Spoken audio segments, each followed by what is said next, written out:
जय हिंद। देश भर के समस्त पूर्व सैनिकों को, जवान जेसीओस को मेरा प्रणाम। मैं गोपाल कृष्णन। समस्त पूर्व सैनिक जेसीओ जवानों को सोशल मीडिया के जरिए ये जानकारी हो चुका है कि 23 जुलाई 2025 23 जुलाई 2025 को दिल्ली के जंतर मंतर में सबका सैनिक संघर्ष कमेटी का नेतृत्व में एक रोड शो प्रदर्शन रैली आयोजित किया गया है। साथ ही साथ जो सांसद का घेराव भी करेंगे और इस घोषणा करते हुए सबका सैनिक संघर्ष कमेटी दिसंबर 2024 में ही घोषणा किया गया था। अगर कोई भी संगठन अगर आगे आने के लिए तैयार है, जो दिल्ली के जंतर मंतर में अगर रोड शो प्रदर्शन करते हुए सरकार को जगाने का काम करेंगे और तन मन धन का साथ सबका सैनिक संघर्ष कमेटी उस संगठन का साथ रहेंगे। लेकिन किसी ने भी आगे नहीं बढ़ा। सबका सैनिक संघर्ष कमेटी ने 20 फरवरी 2025 को जंतर मंतर में आके जो संकेत भी दिया, उस टाइम पर थोड़ा स्ट्रेंथ कम आया था। उसका कारण यही था, जो महाकुंभ मेला जो 12 साल में एक बार होता है, वो हमारा जो इलाहाबाद में प्रयागराज, इलाहाबाद जिसे मान लो उसका नाम अभी प्रयागराज हो गया, वहाँ पर महाकुंभ मेला चल रहा था। जो देश के लाखों अरबों करोड़ लोग वहाँ पर थे, जो ट्रेनें फुल भर भर के निकल रहा था। उसकी वजह से जो बुजुर्ग काफ़ी एक्स सर्विसमैन को, नॉर्थ इंडियन एक्स सर्विसमैन को भी वहाँ पर पहुँचने में दिक्कत हुआ है। लेकिन हमारा जो संदेश था, वो संदेश सबका सैनिक संघर्ष कमेटी ने जो सरकार को सौंपा, वापस चला गया। अब सबका सैनिक संघर्ष कमेटी ने ऐलान किया है 23 जुलाई 2025 जो जंतर मंतर में रोष प्रदर्शन करेंगे। इसका कारण सब जानते हो। जो 6th CPC जब आया था, तभी से लेकर जेसीओ जवान का साथ में धोखा दिया जा रहा है। हमारा ही एक वर्ग फायदा, उनके लिए जो फायदा है उससे भी अधिक वो फायदा लेकर चले जाता है। और आपको सबको पता है, अब अफसर रैंकों का फैमिली पेंशन का तुलना में जवान जेसीओ का फैमिली पेंशन आधा हो जाता है। लेकिन अफसरों का फैमिली पेंशन में कोई कटौती नहीं है, वो तो आगे बढ़ के जाता है। उसी जैसा जो डिसेबिलिटी पेंशन हो, यो 6th CPC का जो फिटमेंट फैक्ट हो, जो फिटमेंट फैक्ट के पीछे सबको पता है। 7th CPC में जो फिटमेंट फैक्ट हमको जो दिया था, वो भी अफसरों के लिए 3.57, वो भी 1 साल के बाद दिया, जो कि हम तीनों सेना प्रमुखों ने और अपना जो 7th CPC लेने में मना किया। और जेसीओ जवान के साथ में वो वहाँ पर सेवारत सैनिकों को लेकर वहाँ पर उन्होंने विरोध प्रदर्शन कर दिया। सरकार के साथ में बंद कमरा में बात किया। 10,000 ऑफिसर सेना में कम है। सेना के अंदर अफसर पद पर आने के लिए कोई इच्छुक नहीं है। इसलिए सेना में अफसरों का कम स्ट्रेंथ की वजह से जो मौजूदा अफसरों को वर्कलोड ज़्यादा है। ऐसी स्थिति में फिटमेंट फैक्ट को बढ़ाना पड़ेगा। और जेसीओ जवान को भी साथ में रखकर उन्होंने अपना फिटमेंट फैक्ट को 2.57 से 3.58 करके वो अपना फ़ायदा ले ली। लेकिन जेसीओ जवान को ऐसे ही छोड़ दी। उसी जैसा जो 6th CPC में पहले बार हमारा MSP आए थे, वो MSP के ऊपर भी जो बराबर हक था वो यूरोपियन राज्यों से निकला है। वहाँ से हमारा सेना का अधिकारियों ने रेकमेंड करके लाए थे। लेकिन उन्होंने अपने लिए अलग और जेसीओ जवान के लिए अलग फॉर्मूला बना के सरकार को गुमराह किया, जो कि ये सरासर गलत है। MSP को 7th CPC के टाइम पर कोर्ट में डाल दी। और पिटिशनर भी 7th CPC जो MSP का पिटिशनर जेसीओ जवान है, लेकिन वो सेलेक्टेड जेसीओ जवान है, ऑफिसर सेलेक्टेड जेसीओ जवान, जो कि केसों को ऑफिसर चलाता है। और जवान जेसीओ का नाम लेकर हर व्हाट्सएप ग्रुपों में जो उसको तारीख पे तारीख आते टाइम पर हाई हाई करते जाता है। लेकिन इस अफसरों का जो निगरानी में ही ये केस चल रहा है और उनका सेलेक्टेड लोगों को इसमें पिटिशनर बनाया था। अब वो केस 10 साल चला। जैसे 7th CPC आया, सरकार ने कह दिया ये 7th CPC में जो हम MSP के ऊपर कुछ नहीं कर सकता है, जो कि MSP का केस हाई कोर्ट में है। हाई कोर्ट जो फैसला करेंगे वो करने के लिए सरकार तैयार है। जैसे 9 साल तक वहाँ पर चला, अभी 10 साल तक चला। उसके बाद जैसे ही जो 8 CPC का टाइम आ गया और हाई कोर्ट ने पिटिशन को खारिज कर दी। अब वो लोग, वही टीम, वही सेलेक्टेड टीम, वही अफसर सेलेक्टेड टीम अब इस केस को लेकर जाके सुप्रीम कोर्ट में डाल दिया। अब 8 CPC में अब इसको ऊपर सौंपना भी नहीं देखना, जो कि अभी भी सरकार कहेंगे जो MSP का केस सुप्रीम कोर्ट में चल रहा है, सुप्रीम कोर्ट का फैसला आने तक हम कुछ नहीं कर सकता है। OROP 1 में आपने देखा जो 2014 के बाद जो सेना से सेवा मुक्त होकर आया हुआ है उनको अलग रखा गया। वो प्रीमेच्योर का नाम पर उनको OROP नहीं दिया। और OROP Koshyari committee, Bhagat Singh Koshyari committee का रूल के हिसाब से सिर्फ सिपाही से लेकर सूबेदार मेजर तक लागू है, लेकिन हमारे अफसरों को भी दे दिया। लेकिन OROP 1 में JCO के लिए 0 टेबल निकाल दिया, जो कि JCO जितना भी है वो पहले से ज़्यादा ले रहा था, जो कि अफसर जितना है वो कम ले रहा था, इसलिए अफसरों को OROP भी दे दिया। और OROP 2 भी आपने देखा कैसे निकल के आ गया। उस OROP 2 के अंदर भी JCO का टेबल जो भी है वो जो मतलब रिफंड का जो टेबल निकाल दी। और उसके बाद अफसरों के लिए 6 लाख से लेकर 14 लाख तक एरियर और कम से कम जो पेमेंट पेंशन के ऊपर 50,000 से 1 लाख तक का बढ़ोतरी भी हो गया। लेकिन JCO का 0 और ऑर्डिनरी सूबेदार मेजर का जो एक रैंक डमी 2006 6th CPC चल रहा है, वो डमी टेबल पे एक भी नया पैसा अभी तक नहीं डाला है। फिर ऐसे कुछ रैंक का क्या जरूरत है। लेकिन हमारा JCO जवान देश भर में जितना भी है सब सोया पड़ा हुआ है।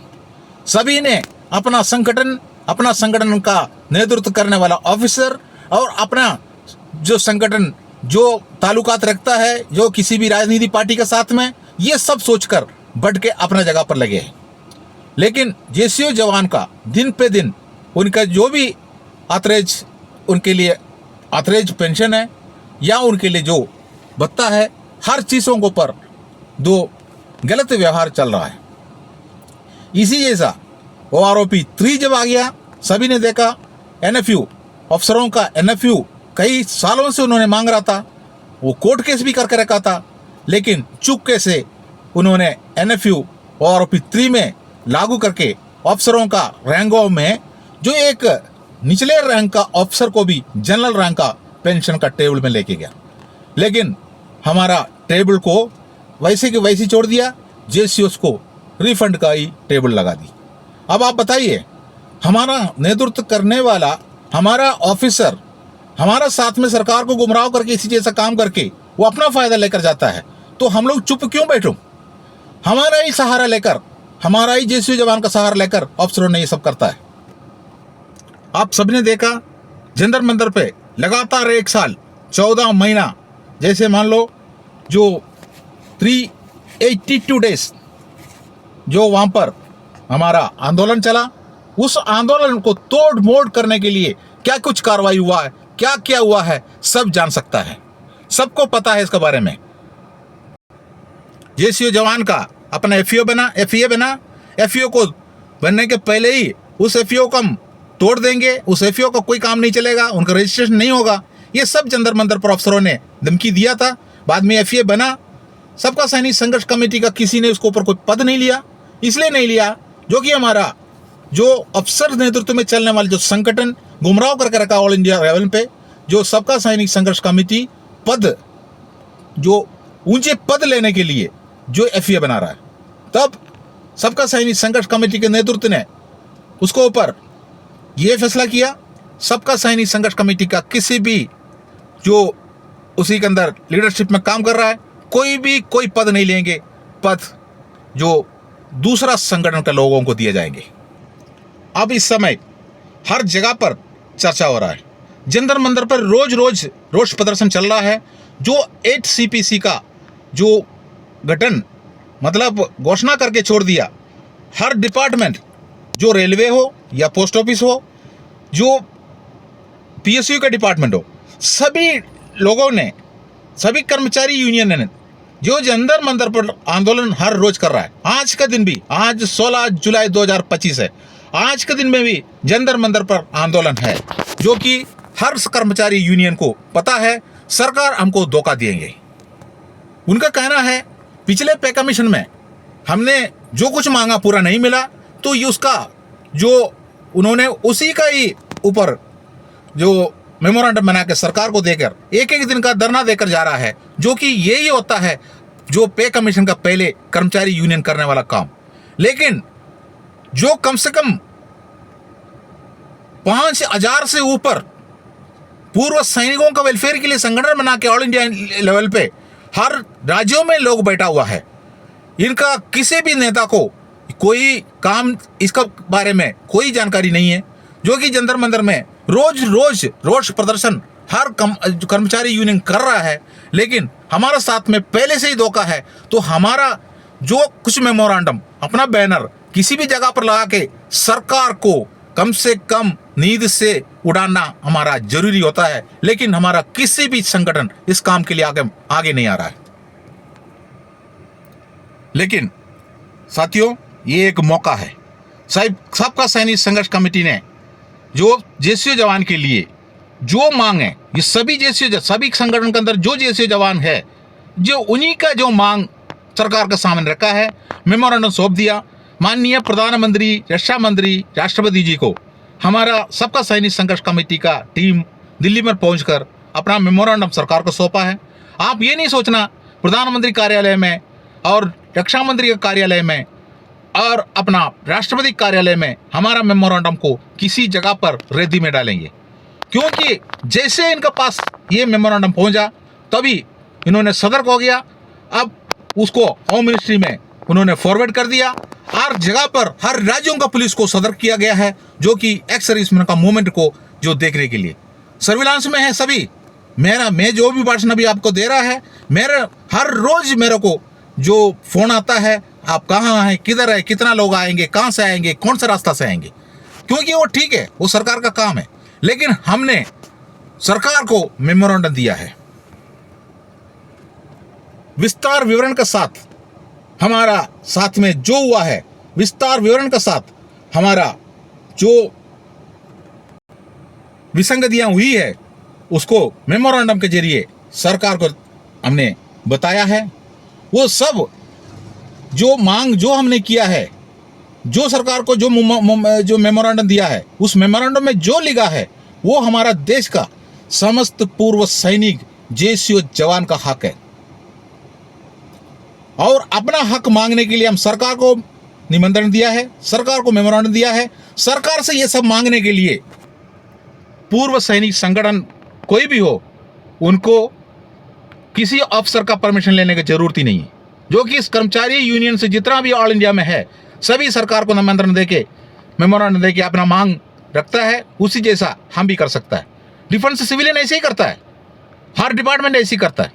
लेकिन हमारा ऐसे ड्रिल बना के रखा है, ये ड्रिल को ओबे करते हुए आगे बढ़ के जा रहा है। इसलिए हम दिन का दिन हर जगह पर हमारे को आगे निकाल के, हमारा मांगों को आगे करके, सिर्फ भाषण दिखा के, सिर्फ भाषण दिला के जो अपना फायदा लेकर हमारे एक वर्ग आगे बढ़ के जा रहा है। पूर्व सैनिक साथियों, अब जागो, हमारा मांग हम खुद करना है। उसके लिए किसी अफसर को मत छोड़ो, क्योंकि बाहर आने के बाद हमारा DGR का सिक्योरिटी एजेंसी हो या डायरेक्ट सिक्योरिटी एजेंसी हो, ये सब सिक्योरिटी एजेंसियाँ जो कॉन्ट्रैक्ट बेस में चलता है, जो उसका कॉन्ट्रैक्टर हमारा अफसर है, हमारा नौकरी का कॉन्ट्रैक्ट हमारा अफसर है। जब फौज में रहते टाइम पर उन्होंने आगे पीछे जो प्रोटेक्शन गाड़ी, रोवर गाड़ी को लगाकर घूमते थे, लेकिन वो बाहर आने के बाद वो पूरा कॉन्ट्रैक्टर बना हुआ है। हमारा पेंशन का भी कॉन्ट्रैक्टर बन के हमें वो धक्का मार के रोड में खड़ा करके रखा है। जागो, जंतर मंतर पर जो आवाज़ निकल रहा है, जो आवाज़ उठ रहा है, सबका सैनिक संघर्ष कमेटी के नेतृत्व में, जो विस्तार विवरण के साथ में एक एक बैनर में हर चीज़, जो कि बैनर के अंदर जो सबका सैनिक संघर्ष कमेटी अपना बैनर भी जो बनाया है, अपना बैनर में हमारे साथ में जो कुछ विसंगतियां हुआ है सब सरकार को गिना के बताया है। अब 23 जुलाई 2025 ये अपना दिन है। आने वाला पे कमीशन का पहले हमने जो करना है उसके लिए चिट्ठी पत्र से काम नहीं चलेगा। अगर चिट्ठी पत्र से काम चल सकता है तो फिर रेलवे और पोस्टल डिपार्टमेंट और PSU डिपार्टमेंट ये सब जंतर मंतर पर रोज रोज परमिशन लेकर 8 CPC का मांग को जो सरकार को सौंपने के लिए आने की जरूरत ही नहीं है। आज के दिन में भी वहाँ पर जंतर मंतर पे रोष प्रदर्शन हुआ है जो अपना रेलवे डिपार्टमेंट का।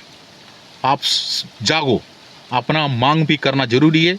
मांग करने वाला एक ही जगह है, वो ये जंतर मंतर पे पहुंचकर वहाँ पर हमारा धरना प्रदर्शन करिए और सांसद घेराव के लिए आगे बढ़िए, जो कि हमारा एक एक आदमी को इन्होंने निगरानी में रखा है। और संसद घेराव करना तो नहीं देंगे, लेकिन देश अभी हिल चुका है क्योंकि हमारा मेमोरेंडम पहुंचने के बाद हमारा नेतृत्व में काम करने वाला सबका सैनिक संघर्ष कमेटी की टीम जो मेमोरेंडम सांसद को देने के लिए भी दिल्ली में हर जगह पर गया। बीजेपी का ऑफिस में गया, कांग्रेस का ऑफिस में गया, आम आदमी पार्टी का ऑफिस में गया, मार्क्सिस्ट पार्टी का ऑफिस में गया, हर जगह पर मेमोरेंडम लेकर पहुंच गया। लेकिन बीजेपी वाला जो ऑफिस वाला कह रहा है आप सैनिक प्रकोष्ठ को दे दो। बीजेपी का सैनिक प्रकोष्ठ में कौन रहता है आप सब जानता है। जो सैनिक सेवा परिषद जो है ये सब जो बीजेपी प्रकोष्ठ में है और बड़े बड़े अधिकारी उसके अंदर है। जनरल VK सिंह साहब हो या जनरल कादियान साहब हो, ये सब उसी में है और उनको एप्लीकेशन देने के लिए बोल रहा है, मेमोरेंडम उनको सौंपने के लिए बोल रहा है। और कांग्रेस का कार्यालय में पहुंचने से बता रहा है कांग्रेस का जो सैनिक प्रकोष्ठ को दे दो। कांग्रेस का सैनिक प्रकोष्ठ में हमारा रोहित चौधरी साहब, कर्नल रोहित चौधरी साहब वगैरह है, उनको दे दो। आप देखिए यही कंडीशन है जो हमारा मेमोरेंडम तक लेने के लिए हिल रहा है, जो कि हमारा मांग जायज़ है, जो कि हमारे साथ में अन्याय हुआ है, सरकार को पता है। इसलिए सरकार ने हमको वहाँ पर रहने के लिए परमिशन मांगते टाइम पर परमिशन देता है। इसलिए हमारा उस परमिशन की वजह से हम लोगों ने 382 डेज 342 दिन वहाँ पर जो धरना दिया, हमने सरकार को जगाते रहा। इसका परमिशन सरकार ने अगर हमको रोज भी दिया है तो उसका कारण हमारा मांग जायज़ है। हमारा साथ में विसंगतियाँ हुई है, लेकिन हमारा दूसरा वर्ग वहाँ कर गुमराह करता है। हमारा ही स्ट्रेंथ को वहाँ पर दिखा के हमारा ही लोगों को गुमराह करके वहाँ पर खड़ा कर देता है। और MNS को जो अभी MNS को जो मिला है आप सब देखा है, उनको भी उनका MSP को बढ़ोतरी करके दिया। लेकिन इस बार जो 2025 का जनवरी 26 तारीख का जो दिल्ली परेड में इस बार जो फुट कॉलम में MNS भी था, ये सब आपको दूसरा वीडियो में हम समझा देंगे। लेकिन 23 जुलाई 2025 भूलना नहीं, PBR का दिन है और एयरफोर्स, नेवी और आर्मी से रिटायरमेंट हुआ है और आप PBR रैंक का है तो हाथ बांध के घर पे मत बैठिए। अपना मांग करने के लिए एक टीम तैयार हो चुका है, उनका साथ मिलकर सरकार को जगाइए। जय हिंद, वंदे मातरम। अभी नहीं तो कभी नहीं। मैं गोपाल कृष्णन, जंतर मंतर। जय हिंद।